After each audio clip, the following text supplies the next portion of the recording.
Let's talk about the dark matter of the brain. We're not talking about the cosmic stuff here, but rather the parts of the brain that we don't yet understand.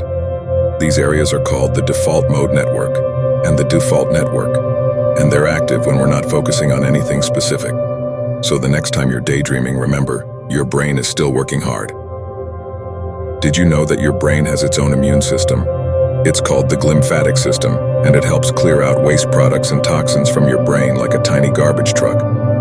While you sleep, cerebrospinal fluid, CSF, a clear liquid bathing your brain, flows through specially designed channels around your arteries, flushing out waste products and toxins that build up throughout the day.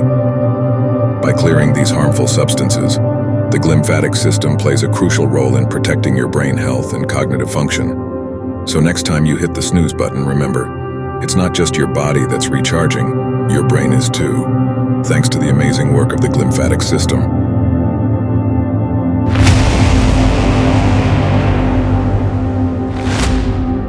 The crucial role of water. About 75% of the brain is made up of water, making it the most water-dense organ in the body. This water plays a vital role in various brain functions, including cognition. Water is essential for carrying nutrients to brain cells and flushing out waste products. Dehydration can impair cognitive function, leading to problems with memory, focus, concentration, and alertness. Temperature regulation. Water helps regulate body temperature, including brain temperature. When dehydrated, the brain can struggle to cool itself down, which can lead to headaches and fatigue. Electrical activity. Water is involved in the electrical activity of the brain, which is essential for all brain functions.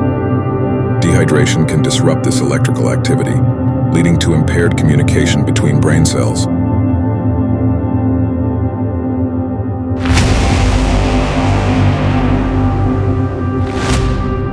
Now here's a weird one for you. Did you know that your brain and heart are connected by more than just blood vessels? They're actually connected by a nerve called the vagus nerve. The vagus nerve, also known as the wandering nerve, acts as a superhighway, carrying messages between the brain and the heart. And it is the longest cranial nerve in the body. It originates in the brainstem and branches out like a complex network, innervating, supplying nerve fibers to various organs, including heart, lung, stomach, intestines, liver, and kidneys. The vagus nerve directly influences heart function by slowing heart rate.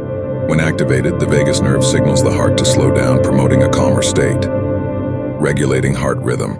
The vagus nerve helps maintain a steady heart rhythm by preventing irregular contractions, reducing blood pressure.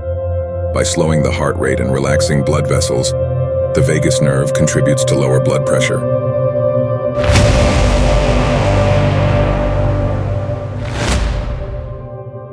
Here, while it may feel like we're juggling multiple tasks, our brains are actually incapable of true multitasking. Instead, they rapidly switch between tasks, giving the illusion of simultaneous processing. This constant switching comes at a cost. Each time we switch between tasks, our brain incurs a context switching cost. This mental overhead disrupts our focus and slows us down. Imagine searching for a specific file on your computer. Constantly switching between folders extends the search time. The same principle applies to our brains. When we multitask, we sacrifice quality for quantity. Our attention is divided, leading to increased errors and decreased accuracy on both tasks. Single tasking allows us to focus all our mental resources on the job at hand, resulting in better work, ruthlessly. Identify the most important task and focus on it first. Minimize distractions. Put your phone on silent, close unnecessary browser tabs, and find a quiet workspace. Embrace short bursts. If a large task feels overwhelming, break it down into smaller, more manageable chunks. Schedule breaks. Take short breaks to refresh your mind and prevent burnout. By understanding the limitations of multitasking and adopting these focus strategies, we can train our brains to work more efficiently and achieve better results.